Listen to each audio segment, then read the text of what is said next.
Intro, then I'll go have you introduce yourself. Ready? All right. Yes, sir. All right. What's good, beautiful people? It's your man Aura Mustang, and you're tuned into Aura-Genz, your friendly local hub podcast show.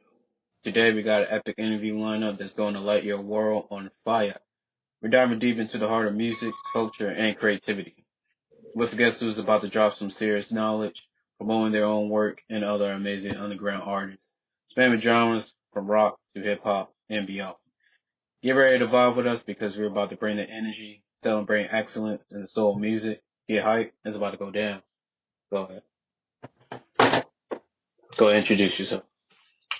What's up, everyone? My name is Micah Kirshy. I'm an artist from Las Vegas, Nevada, a singer-songwriter.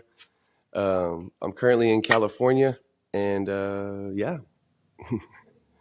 Shout out to you and tell us a bit about yourself. Man, 35 years young. I have a beautiful 8-year-old daughter, about to be 9 years old next week.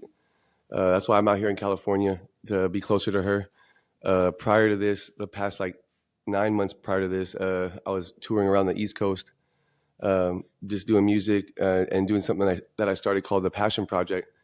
And now I'm back out here in California, just trying to figure some stuff out as far as what my direction is, what's the plan from here. Because I could create music every day, all day, but if you're just standing and spinning in circles creating music, what good is that? So I'm just trying to figure out what the next move is as far as me as an artist. I'm trying to make an impact on people's lives and bring some hope to a pretty dark and angry world right now. So that's been Shout pretty out. much, yes, sir.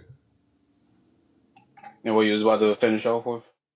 No, I've been able to link up with so many amazing people from TikTok. Have you ever heard of an artist named Thiaz King? No. Wait, what was it? Thiaz King. Do Oh, you know who?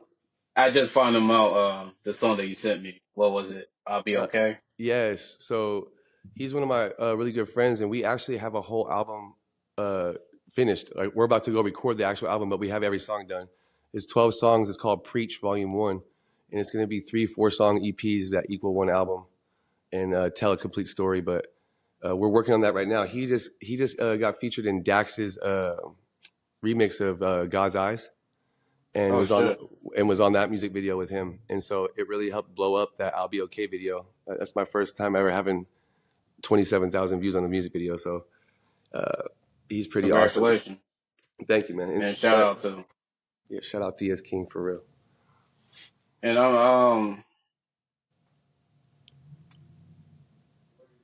when it comes to the collaboration between y'all two, Yeah. uh, how that came to be, and are y'all uh would we see more works between y'all or Uh, so it came to he actually used to do a live review show on TikTok. You know how some of those are some people do the live reviews and mm-hmm. they'll review your music or review your video. So a fan of mine, her name was Sarah Fowler. She had submitted some of my music into his live, and she kept on sending me links to his live. I was at work. I was like, I can't really hop in, but I hopped in, and I saw his reaction to one of my songs, and that was at a time of my life where I was really considering just hanging it up as far as the artistry and just making music. Because I've been doing this for 27 years. I've been playing instruments and singing for 27 years, and I've been writing music and doing it actively for other people for the last 15.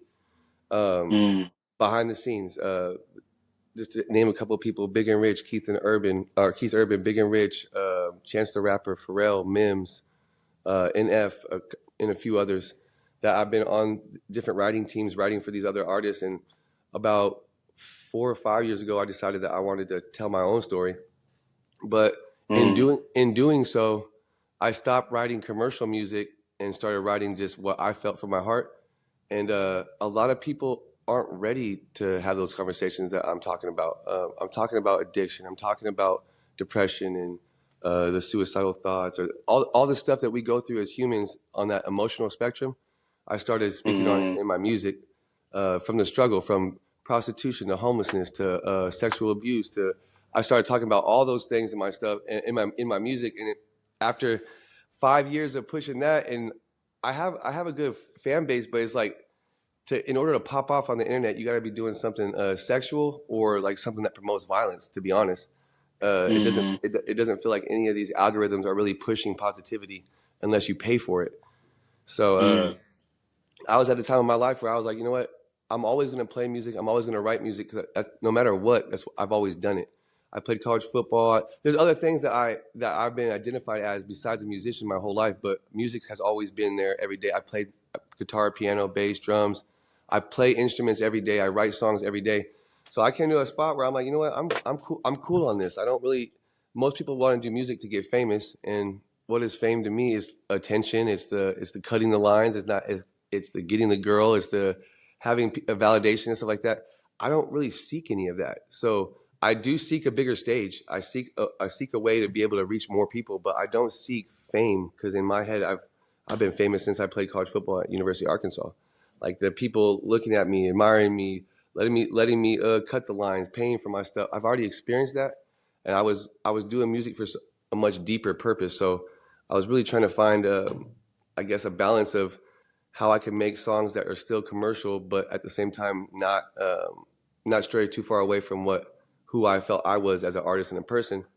And that's not easy in the music industry, especially nowadays when it seems like when you get to a certain point, it becomes really either sexual or demonic, to be honest. So we TikTok really saved that, man. To be honest, I was really about to hang it up. I stopped recording. I got my little 9 to 5 job. I was like, all right, I'm just gonna be a normal person, just be a dad. I love music. That's never gonna stop. But this is not who. I guess people just don't really want to hear the truth. And it was Thiez's live, bro. Thiez King's live that really. I was like, dang. He was a completely random person that had never met me before. Doesn't know who I am from. You mean Tom, Dick, or Harry? Like he don't know. He had no idea who I was. And his reaction to my music was like, dude, what? Like, hold on. People that look like him, or people that make music like him are vibing with my stuff. I was like, damn. So it was Mm-hmm. actually we the first song that we did. I sent him a song that I hadn't finished. It was called Blackout. He sent it back within like I think 8 hours. When I heard what he did on there, I was like, dude, what the heck? So he had a song called "I'll Be Okay," and it was Mm-hmm. about losing his brother, about losing his father, and I know a little bit about loss as well. I've lost some. Uh, we'll talk about that later. So Mm-hmm. when I heard the song, I was like, man, I heard the dude that was singing it. He had like a pre-recorded hook for an engineer that I had actually worked for before, and so I told him I was like, hey bro, I want to sing this hook for you. He's like, well, do it. So he sent me the MP3. I recorded the hook, and we ended up recording that song together. And from that, we came up with the idea for this concept album because he and I are both on the same vibe. Like we're trying to wake people up. We're trying to inspire. We're trying to make them conscious of themselves. We're trying to inspire positivity, but also conscious thinking, understanding that we are the ones that are creating our reality. We are the reason why things aren't going the way they need to go because of our head, our mind, our thoughts. So we're trying to put all those different concepts into an album. So what better way to call it? My dad's also a pastor. I come from a church background. I was a praise and worship leader. I used to be in the church heavy. No longer part of that, but I we wanted to call it preach because we really are preaching, but we're not. It's not religious. It's a self awareness. It's a self enlightenment. It's a type of message. So we wrote four, four, and four. The first four songs are going to be about that part of your life, that stage of life where you feel stuck. You don't feel like you have any motivation or dreams. You feel stuck in some kind of cycle, or you feel like just locked into the matrix. The second four songs are going to be that transformation stage of going from like feeling like there's nothing to walking into a place where you do have.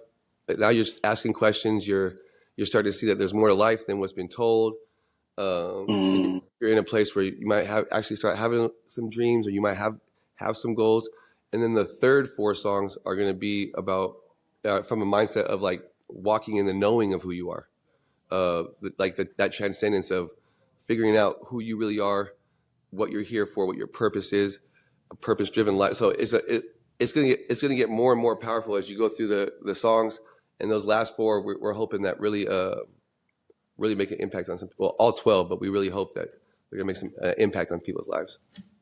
Okay. So on this album, it's gonna have 12 songs. Yeah, it's gonna have 12 songs. We already have them all written. Now we are just No. waiting. So he's in Tennessee currently. He's in Cleveland, Tennessee, and I'm in the Central Valley in California. So the guy that we are going to have do this album, his name is Mozart. One of the best. He's in the top 10% of engineers in the world, according to certain magazines and certain companies. But this dude has worked with everyone in the music industry in any genre, from like hardcore metal to rap to like your John Legends and your Alicia Keys. Like Mm. these people are connected, and they're like the mastering engineers for some of the top artists in the industry. These Mozart, along with a couple other guys that I met, these are the guys that, like, when all the engineers are done mixing everything, like, they send it to them for them to get mastered. Mm-hmm. And so we pitched this idea to Mozart, and Mozart's like, dude, I'm all in. Uh, so we're going to be going up to Oregon sometime in early 2025 to record these 12 songs and get this project launched and start getting content and all that stuff created for it. Um, it's pretty exciting, man. I'm excited. Okay. And correct me if I'm wrong. I'd be okay with be on that album. I'll be okay. Wes will be on. I'm hoping we'll, because we released it as a single. It might not be, but even if it's not, we have multiple backup songs that we could put on there, and that could be like a bonus feature or something like that. Okay. Yeah, I was gonna say, do you personally believe in like doing like a deluxe version? I do. I Okay. like whenever I have a chance to. I think that everything that we do, whether it be like a deluxe version or anything that we could do extra for the fans to give them more Mm. and give them a reason to keep coming back, or give them a reason to keep on pushing us, I'm all for that. Within reason, within reason. Okay. Yeah, All right. Shout out to that. And out of the, well, what is the percentage of completion of this album 98, currently? 98%. 98. Yeah. Okay. So out of the songs that's on the album, which one is your personal favorite? Dang. So we have one right now that we're finished. The last song of the album that we're finishing up is called Supernova. I have a feeling that it's going to be one of the best out of all of them, because that's the final song, and that's a song. It's going to be powerful because of it just the message behind it, and it starts off. I'm taking off. I'm going cosmic. Yeah, I'm all in on myself now. I'm calling all my shots, and the only way to know who you are is to experience who you're not. I illuminate the dark. And then Theas comes in, and we go back and forth on that, rapping and singing. So I think that's going to be a powerful one. And then also there's another song called "Every Step That I Take." We don't Okay. know. We don't know if that's going to be the final name for it because it's a long name. But maybe "Every Step That I Take." We're going to figure something out. But it's called "Every Step That I Take" right now. And me and him filmed a video and content for that out in Tennessee, and recorded that together out there. Like, that's going to be. It's one of my personal favorites. What up, Dre? Okay. Shout out to the Okay. shout out to the camera guy. Hey, shout Yeah, out to you. that's my boy Dre. He's from Columbus, Shout Ohio. out to you. Yes, he's my videographer and social media manager. Oh, that's what's up. Yes, sir. Uh, so you have like you manage a team or how you? I have a team of people that I guess you could say manage it, but we're all in it together. But Okay. they fully support what I'm doing, and they got my back 100%. I have an engineer named Okay. Galaxy. I have another engineer and artist named Mike. We have another artist named High C. So we have a cool little team, of people, and it's called THC, Think, Hustle, and Create. We're all a part of that as well. So we're trying to make great music, because Kanye West said good music is the enemy of great music. We're trying to make great music, and music that inspires people and that has a higher frequency tuned into it. One that's not promoting like a lustful sexuality or gang violence or drug use. We'll talk about drug use. We'll talk about the gangs. We'll talk about stuff like that in the songs, but it's never glorifying that, and that's never the main point of the message. We might use it as a way to start to tell a message, but every song will have a message of either hope or uh, faith or love, or just some. We want to tune all of our songs with a higher frequency. We're trying to do something different than the rest of the world right now. Okay. I like that. So And when it comes to the album, what song do you feel like might be overlooked for first time listeners? Overlooked for first time listeners. That's gonna be tough because so every one of these songs that we're making is like it's those songs that are you have to listen, like you have to pay attention because they're deep, they're deeper. But we've been working on it. We're trying to find a balance of how to make a song deep but still make it pop, like make you want to let me bob to it. So Mm-hmm. I really feel like if you're a person that doesn't know who Thea's or I are or me are, that a lot of these songs might be overlooked because if you're talking about stuff that people aren't comfortable with talking to themselves about yet, like if a person puts this song on, one of our songs on, like, let's say super effed up, drugs, alcohol, whatever it may be, and we're sitting there talking about when will we be free, like one of people look at you like, that's kind of too much right now, but so they're all pretty deep.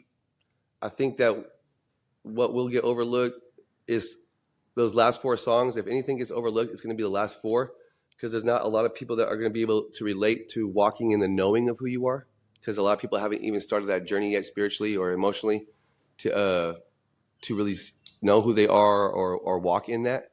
So if anything, I would say like the last four songs are going to be maybe overlooked, but I'm hoping that by the time we get this everything together that we have found a way to make it sound so good that they aren't overlooked, if that makes sense. Okay. And are y'all in the stage of like, talking about like, going on tour or anything? So we are trying Performing a to. show? So what we did is we started this thing called the Passion Project, and what we do is we go to cities where we have fans, like fans that want us to come there, say Podunk Town, Indiana, or like you mean Boise, Idaho, or Fresno, California.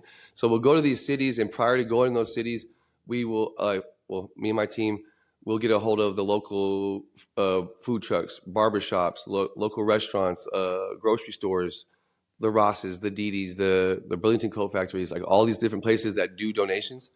And through our nonprofit, we'll get clothes donated, hygiene packs donated. Um, a lot of the times, it's been relatively easy or simple to get restaurants and barbers and stuff like that involved as well. So where we throw an event, whether it be like in a church parking lot or we find a place where they let us use the space for free, and we Mm-hmm. go and we set up and we cook. We have the food trucks come out. We have the local restaurants come out. We get a good meal cooked up. We have tables full of clothes, hygiene. So we invite the homeless out to come get clothes, to come get some hygiene stuff, to if they want a haircut, if they want their nails done. We had a couple cities where we got beauticians to come out too and work on the girls. Some barbers, there's free haircuts for all the kids, or like whatever we can do within reason. That's not gonna completely tax Mm-hmm. the people doing it, but also to just be able to show some love. So we have food, we got clothes, we got things for the kids to be able to get cleaned up, and then hopefully now that I'm on the West Coast, we can start doing stuff where we have like bounce houses and little water slides and stuff like that in the summer for the kids to come out and get something to eat and play and have a safe place to play while there's good music being played. And what we do is we have the idea is to have like, so say it's me and Thea's and so say we have 5 or 6 artists that are doing this with us. All the artists that are there feeding and clothing the homeless and talking with the homeless are also the artists that are going to be performing. So every city is different, just based on I guess what the fan base is on who's going to open and who's going to headline. But that's not even really our concern right now. Our concern is just to make a difference and to do something different than what everybody else is doing, and to also give these artists from TikTok that have never really been out there like that to have a chance to perform live. A lot of people I meet on TikTok, uh, they haven't even performed live before. All they know is like singing on a mic behind a phone. They don't know what it's like to be in front of 3 people and get booed off stage, or they don't have that live music Experience. experience. And that's the one thing I do have. I grew up in Las Vegas, Nevada, during the time where like the Killers, Panic at the Disco, Imagine Drag, like all those guys are coming out, and they're all from Vegas.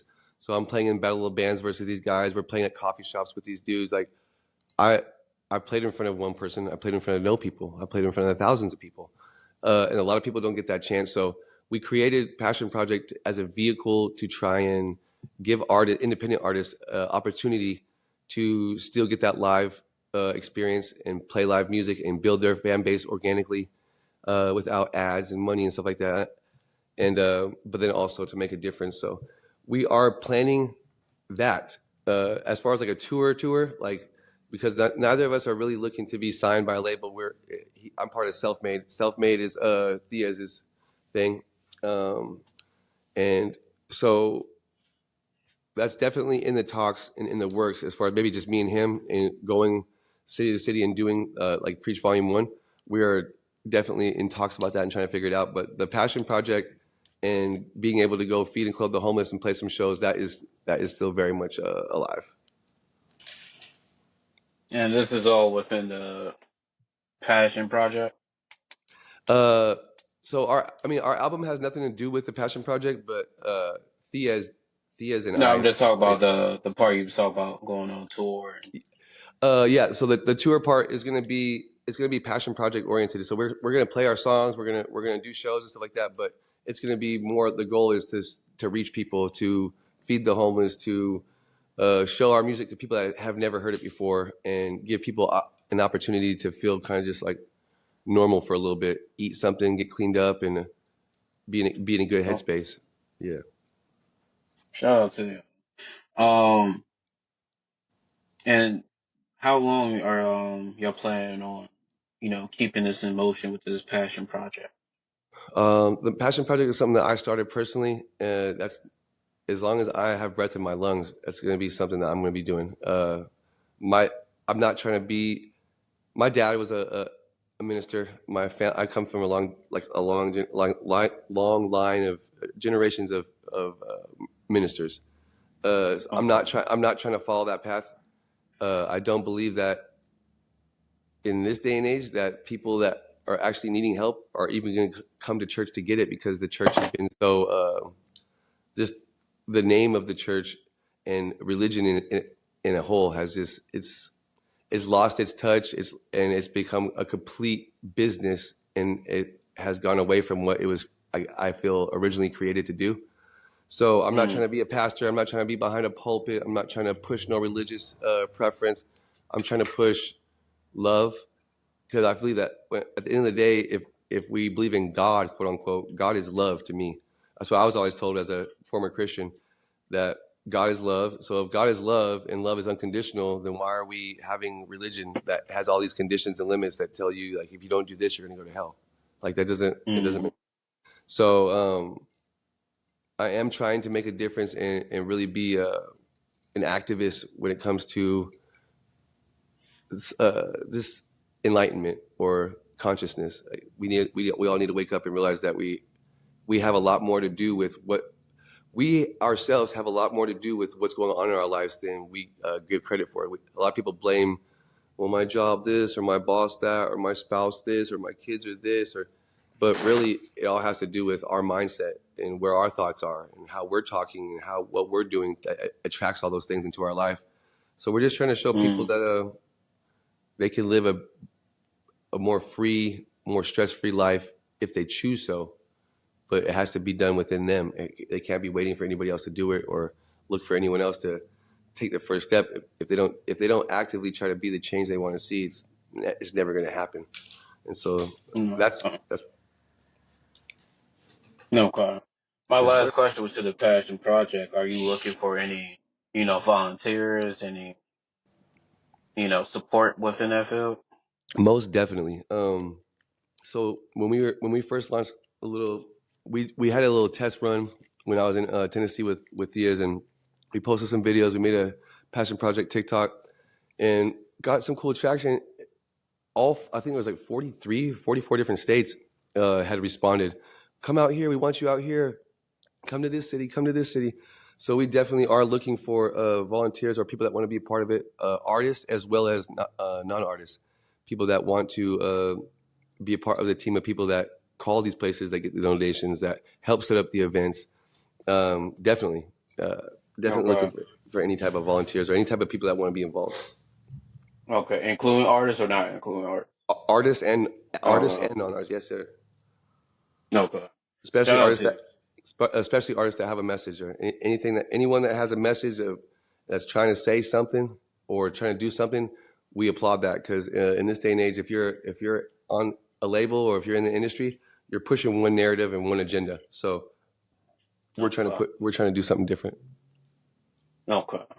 And I'm curious, how would you like for people to reach out to you about the Uh, passion project? Easiest way to do it, I guess, would be through a DM on TikTok or any of my socials. But also, I can provide my email. And email is the quickest and easiest way to get a hold of me. And then once I Okay. know once I get to know the person or people, phone number obviously, so they can just call me and it could be direct. But until I know that they're serious or that not just some weirdos, you know what I mean? I'm not gonna give out my phone number. But Mm, yes, sir. no, I respect that. So you prefer for them to hit you up first, and then you provide your email for further Yeah. communication. We also have the passionproject.love. It's a website. They can go to Okay. passionproject.love and there's a little inquiry option where you can give us your name and your number and let us know what you want to be a part of, and we'll contact you back from there as well. Okay. And what was the name of the website again? Passionproject.love. Passionproject.love. Yes, Okay. sir. Okay. Um, and does it show what does that website provide? Does it like shows So the events that y'all? it shows a little bit of there's a few different content pieces on there. It shows it has more about like the actual like all written out, like what we are, what we stand for, what we're doing. Okay. It has some different things written by me, different things written by Theus. There's a couple people that were originally involved in this that are no longer involved in it, so we've been just trying to get everything back to. A lot of people wanted to be a part of this, and they didn't understand what it entailed, and they didn't understand that it was a lot of work and that it was going to take time. So a couple people have fallen off, but it's that's part of the game. So it's Passion No. Project is still alive and strong. But yeah, the website has it. It has more information, I guess, than more in depth information. It goes into detail about what I've been saying. But Okay. we definitely need to work on getting more content and more detailed stuff out there. It's in the very beginning. This is all in the very beginning stages. I see it as something that could take off and be huge, but Mm. we are in the very beginning stages. No, I believe in it.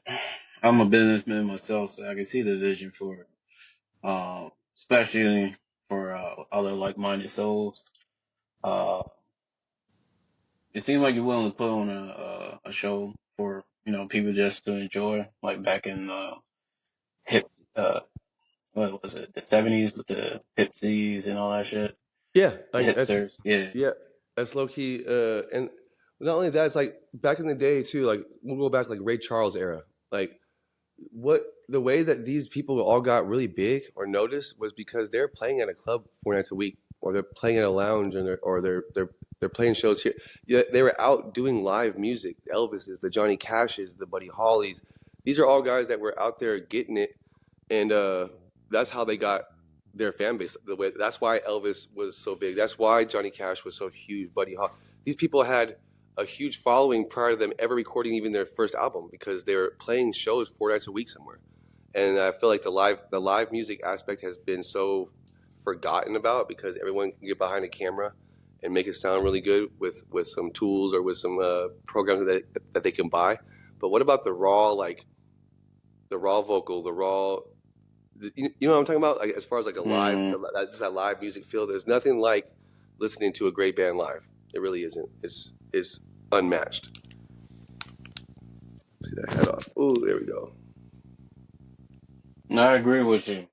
Even with we don't have dedicated platforms to showcase that.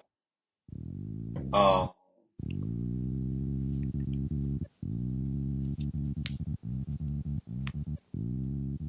you You got a cut out. cat? Oh my bad. I couldn't hear you. No, I don't have a cat. Okay. Oh, Um, is there noise? yeah, it sounds like somebody's stomach is groveling. Oh, hey, Dre. Let me grab some batteries. It's my iRig. My batteries are dying. One Okay, second. Let me no get some problem. batteries. Yee.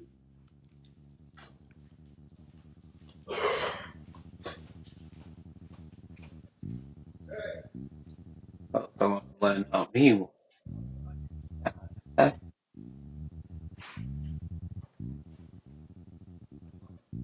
Hold on.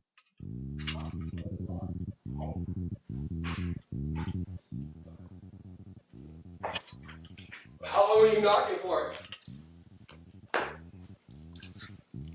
My bad. How to get some new batteries? Here we go.